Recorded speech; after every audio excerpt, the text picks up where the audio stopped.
j'ai travaillé sur ce bâtiment en pensant surtout aux enfants. Vous avez vu l'environnement où on est, il y a des cités, il y a un certain nombre de grands bâtiments. Il fallait que ça se démarque des autres bâtiments. Il fallait que ce soit, qu'il y ait un signal, mais en même temps pas un signal extravagant. Quelque chose de relativement doux, quelque chose qui permette une approche, qu'on s'interroge sur, tiens, qu'est-ce qui se passe là, qu'est-ce qu'il y a. Donc c'est un petit peu ça la démarche architecturale que j'ai adoptée dès le départ. Quand on arrive, on a l'impression qu'on est en face à un petit bâtiment, à une petite structure.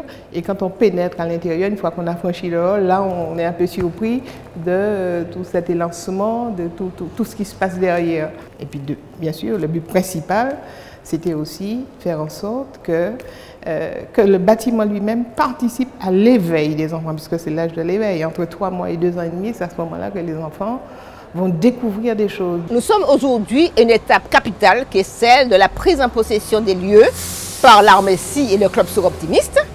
Et dès ce soir, je fais un courrier au gestionnaire en lui disant que je tiens à sa disposition les clés de l'établissement pour qu'il l'aménage et de façon à ce qu'il nous ayons à déposer notre dossier d'agrément par le service de PMI du Conseil général. Et je pense que si tout se passe normalement, dès le 1er octobre, nous pourrons ouvrir. Alors ce projet est né en 2006. À l'époque où je prenais mes fonctions de présidente du Club Sur-Optimiste pour la 2e fois. Donc nous nous avons fait réaliser par le leader national de consultation, de gestion de crèche, une étude de faisabilité.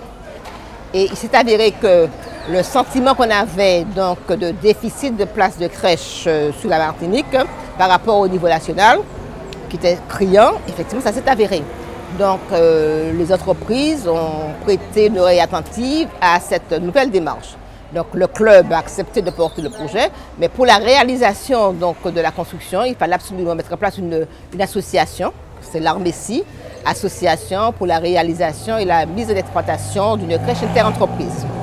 Une fois que cette association a été créée, nous sommes partis à la recherche de financement, mais au préalable, j'ai quand même pris la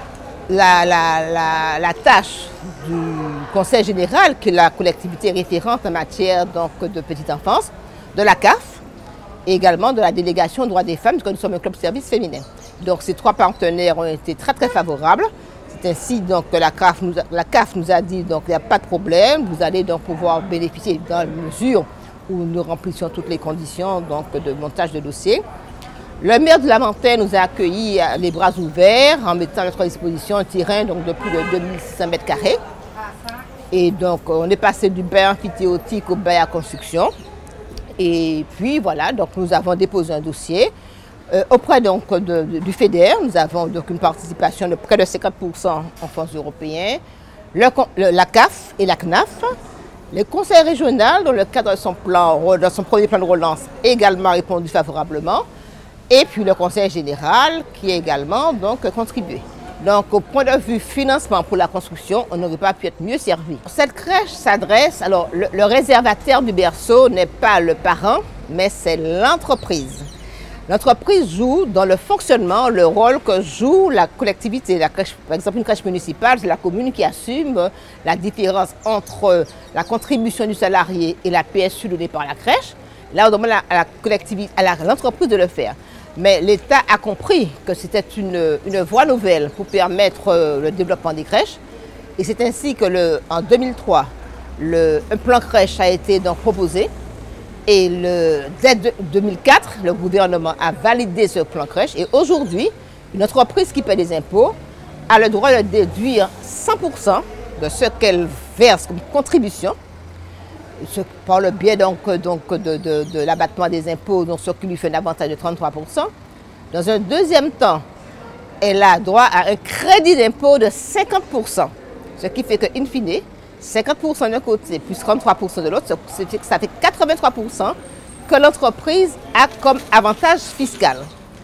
Dans un deuxième temps, la Caisse de sécurité sociale a également mis en place un dispositif pour les risques de déplacement, pour le domicile, le trajet domicile-entreprise, pour éviter les problèmes de stress.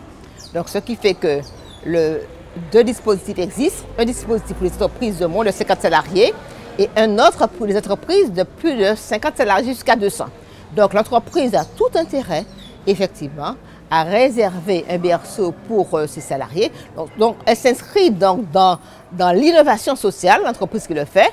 En plus, ses salariés, femmes ou hommes, hein, puisque les enfants des salariés hommes ont idéalement droit au bénéfice de la crèche.